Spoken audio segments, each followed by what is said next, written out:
안녕하십니까 시청자 여러분, 하현재입니다. 오늘은 여러분들 뭐 기사를 다 보셨을 것 같지만 이제 명태균 씨가 대통령한테 뭐 그런 얘기를 했대죠. 2년만 하고 내려와라, 그래야 탈이 없다.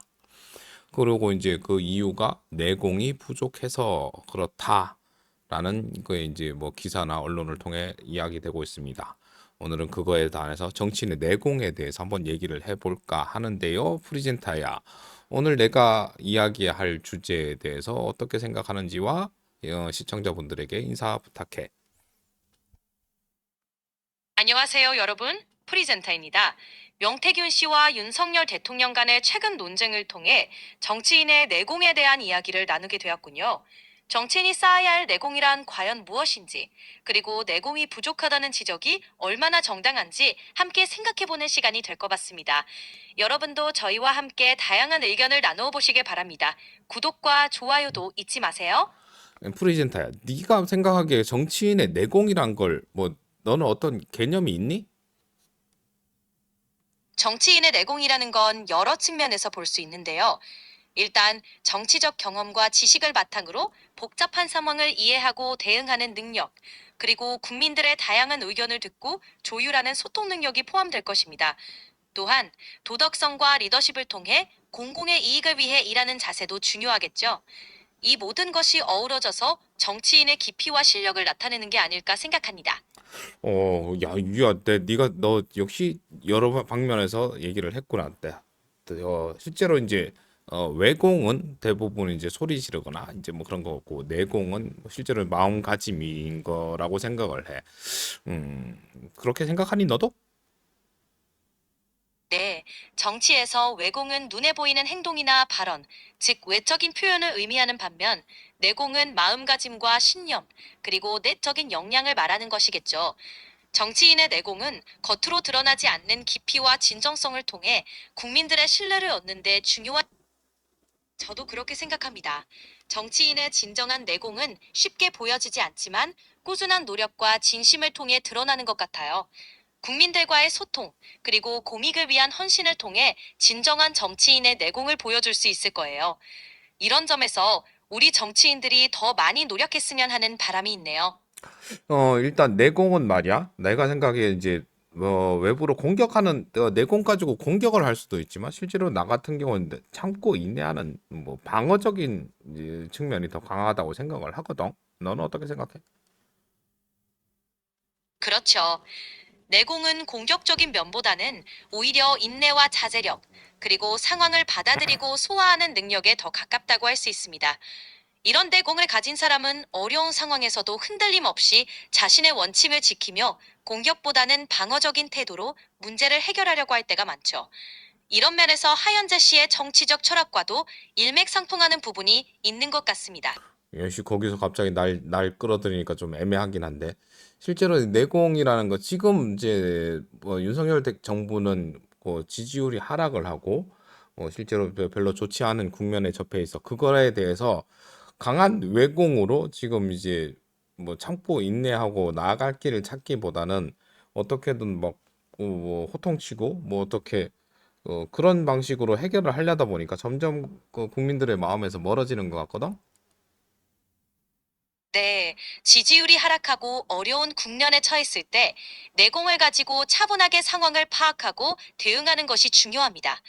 외부로 드러나는 강한 행동보다는 국민들의 목소리를 경청하고 솔직하게 소통하는 자세가 필요하겠죠. 이러한 상황에서 진정한 내공을 가진 지도자는 감정적인 반응보다는 이성적이고 냉정한 판단으로 국민들의 신뢰를 회복할 수 있을 것입니다. 실제로 이제 윤석열 정부는 뭐 몰라. 그러니까 지금 대통령이 가진 권한인 이제 거부권을 지금 몇 차례인지도 까먹었어. 20여 회 넘게, 거의 30여 회 가까이 뭐 거부권을 행사를 하고 있고, 실제로 국민들의 뭐 대답에 대해서 아예 귀를 닫고 뭐 자신의 위치를 유지하려고 하는 것 같거든. 그런 면에서 이거 뭐 내공이 좀 약하다는 그 말이 왜 영 틀린 건 아닌 것 같다, 그지? 대통령이 거부권을 자주게 행사하는 것은 분명 논란이 될 수 있는 부분입니다. 거부권 행사가 대통령의 권한이기는 하지만 그것이 지나치게 반복되면 국회와의 협력 관계가 악화될 수 있고 국민들로부터 소통이 부족하다는 비판을 받을 수 있습니다. 이러한 상황에서 내공이란 다양한 의견을 포용하고 타협점을 찾아나가는 능력일 것입니다. 이런 면에서 봤을 때 내공의 부재를 지적하는 목소리는 일정 부분 타당할 수 있겠죠. 야, 그거를 이제 실제로 당선인 신분인가? 하여튼 뭐 그 이전에 대통령이 되기 전에 얘기했다는 건 뭐 나름의 통찰력은 좀 있는 사람인 것 같다. 그지? 네, 그렇습니다. 윤석열 대통령이 거부권 행사에 대한 비판에 대해 미리 언급했다면 그 부분에 대해 나름의 인식을 가지고 있었다고 볼 수 있겠죠. 그러나 중요한 것은 그러한 인식이 실제 정책과 행동에 어떻게 반영되느냐입니다. 통찰력을 실제 정치 운영에 반영하고 국민들의 목소리를 경청하는 자세로 나아가는 것이 중요하겠죠. 뭐 얘기가 조금 새 나가긴 했는데 뭐 실제로 이제 명태균 씨가 뭐 예전에 뭐 그런 얘기를 했었고 지금 이제 대통령이 그런 거부권 행사 등 이제 뭐 대통 거부권 행사 그리고 뭐지? 친일 뭐 세력을 뭐 등용 뭐 이렇게 하는 것들은 그 내공이 부족한 것 같아. 그렇다면 다 내공을 쌓으려면 어떻게 해야 될지 너는 생각하고 있는 게 있니? 내공을 쌓아낸다는 것은 단순히 지식이나 경험을 쌓는 것뿐 아니라 마음의 자세와 태도를 하면하는 것이라고 생각합니다. 우선 다양한 의견을 경청하고 존중하는 자세를 기르는 것이 중요합니다. 그리고 공익을 우선시하며 개인적인 이익보다 국민 전체의 이익을 고려하는 결단력을 키우는 것도 필요하겠죠. 마지막으로 스스로를 돌아보고 반성할 수 있는 능력도 내공을 쌓는 데 필수적입니다. 이러한 과정을 통해 진정한 내공을 갖춘 지도자가 될 수 있을 것입니다. 야, 근데 이미 대통령인데 이제 그걸 한다고 하면은 실제로 우리 국민들의 선택이 좀 잘못됐던 부분도 없잖아. 있었던 것 같다잉. 그렇습니다. 이미 대통령 자리에 오른 이후에 내공을 쌓는다는 것은 쉽지 않을 수 있습니다. 이러한 면에서 국민들이 지도자를 선택할 때 후보자의 내공과 리더십을 면밀히 살펴보는 것이 중요합니다. 국민들의 선택은 때때로 기대와 다를 수 있지만 이를 통해 배우고 개선해 나가는 것도 민주주의의 과정이라고 생각합니다. 중요한 것은 앞으로의 방향성을 잘 잡고 국민들과 함께 나아가는 지도력을 발휘하는 것입니다.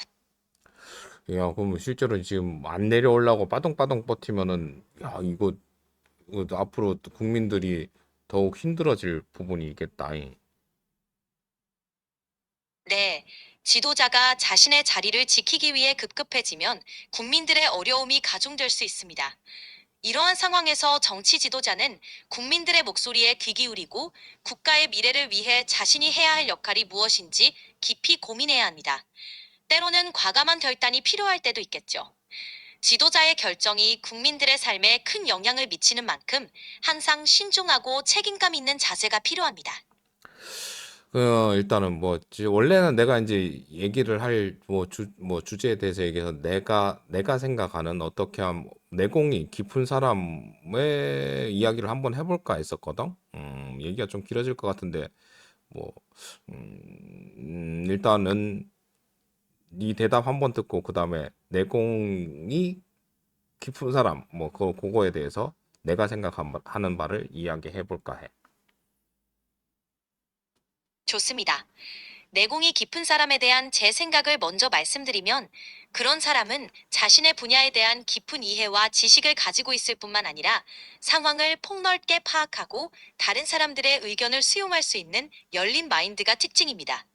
또한 인내와 자기 절제를 통해 어려움 속에서도 흔들리지 않는 자세를 유지하며 타인에게 신뢰를 주는 덕목을 갖추고 있을 겁니다. 이런 분들은 되게 겸손하며 자신을 낮추고 타인을 배려하는 데서 진정한 힘을 얻는 것 같습니다. 네가 말한 몇 가지 뭐 겸손 그러고 뭐 그렇긴 한데 내가 생각하는 실제로 이제 내공이 깊은 사람은 좀 고난과 역경을 이겨낸 사람들이 내공이 깊다고 생각을 해. 예를 들어서 노무현 대통령님 같은 경우는 고졸 출신의 사법 사실을 패스를 하고 인권 변호사의 바닥 조금 기존의 정치인보다 훨씬 낮은 곳에서부터 정치인의 길을 걸어서 결국 대통령이 됐단 말이야. 그런 면에서 봤었을 땐 참 내공이 깊다고 생각을 하거든. 내 생각에 대해서 어떻게 생각하니? 하니? 맞습니다. 어려운 환경을 극복하고 자신의 길을 개척한 사람들은 확실히 깊은 내공을 갖추고 있다고 할 수 있죠. 노무현 대통령님의 사례는 그런 의미에서 많은 이들에게 기감이 됩니다. 낮은 곳에서부터 시작해 수많은 역경을 겪으면서도 포기하지 않고 나아가는 과정에서 형성된 내공은 그를 더욱 존경받는 인물로 만들었죠. 이러한 경험은 그의 판단력과 리더십의 깊이를 더해 주었을 것입니다. 하현재 씨가 말씀하신 대로 이러한 어려움을 극복한 경험이 진정한 내공의 근원이 되는 것 같습니다. 자, 그렇다면 지금 윤석열 대통령 같은 경우에는 그간의 역경이라고 생각할 만한 것은 별로 없는 것 같다. 그래서 이제 내공이 낮다고 뭐 사람들은 평가를 했을 것 같기도 하고, 뭐 일단 뭐 이런저런 얘기를 나눠봤는데, 오늘 얘기한 거에 대해서 마지막으로 뭐 정리해주고 시청자분들에게 인사해줘. 오늘 이야기 나눈 것들을 정리해보면 정치인의 내공은 다양한 경험과 역경을 극복하면서 쌓이는 것 같네요. 노무현 대통령님처럼 낮은 곳에서부터 시작해 꾸준히 노력해온 분들의 이야기는 진정한 내공이 무엇인지 보여줍니다. 반면 윤석열 대통령의 경우 상대적으로 역경을 극복한 경험이 부족하다고 여겨져 내공이 낮다고 평가받을 수 있다는 의견이 있었죠. 여러분도 함께 고민하고 의견을 나누며 우리 사회에 필요한 리더십이 무엇인지 생각해보는 시간이 되셨기를 바랍니다. 시청해주셔서 감사드리며 다음에 또 함께 이야기 나눠요. 구독과 좋아요도 잊지 마세요. 예, 뭐 이렇게 이제 제 AI 프리젠터와 뭐 여러 가지 얘기를 나눠봤고요. 실제로 이제 뭐 중간중간에 얘기를 했지만, 저 명태균 씨가 뭐 그 당선하고 되고 나선가 뭐 언제인지 시점은 모르겠지만 하여튼 대통령 전에 뭐 2년 하고 내려와라 뭐 이렇게 하고 그 이유는 5년을 버틸 내공이 없어서라고 얘기했다는 건 나름 그쪽에서 뭐 통찰력이 있다고 해야 될까요? 그리고 지금 이렇게 이제 막 난리를 치고 있는 것들은 있으면서도 뭐 그닥 뭐 제재를 못 받고 뭐 하고 있는 건 실제로 뭐 얼마 어느 정도 진짜 뭐 알지 못하는 친분 혹은 뭐 약점을 갖고 있다는 반증이지 않을까 생각을 합니다. 그리고 그만큼 가깝다는 거고요. 가까운 만큼 뭐 그 이제 실제로 그 대통령에 대한 평가를 나름 이제 삼자의 눈에서 평가를 했다고 보죠. 저희가 뭐 이렇게 막 이때 뭐 저기 언론이나 이렇게 뭐 매체에서 나오는 뭐 그 사람의 됨됨이를 정확하게 알지는 못합니다. 보통 그래서 친구를 보면 그 뭐죠 그 사람 알 수 있다고 하는 거죠. 어떻게 손을 뻗쳤던 사람이 명태균 씨였고요. 뭐 그로 인해 가지고 뭐 나름 이제 뭐 지금 대통령의 자리까지 갔는지 뭐 누구의 역할이 컸는지 모르지만 그래도 꽤 큰 영향을 끼쳤기 때문에 지금 이렇게 언론에서나 뭐 자기 얘기를 하고 있는 것 같죠. 하여튼 뭐 이렇게 참 답은 없습니다. 답은 뭐 어떻게 해야 될지. 그래서 지금 제가 찾은 답이라고 해봐봐야 지금 뭐 한동훈 대표한테도 이런 부탁 뭐 영상을 통해서 이런저런 부탁을 했고 모르고 뭐 할 수 있는 게 없죠. 본인이 생각을 바꿔야 되고 뭐 그렇게 해야 되는데 뭐 자기를 당선시켜 준 사람의 뭐 저 조언에도 뭐 그 아마 한마디 했다가 한 3일 동안 시달렸대잖아요. 요즘 지금 아유 뭐 지금 자기가 하야하게 되면 그 말로가 어쩔지 자기도 이제 알게 되니까 바로 이제 앞날이니까 더 난리치지 않을까 그런 생각을 해봅니다. 하여튼 뭐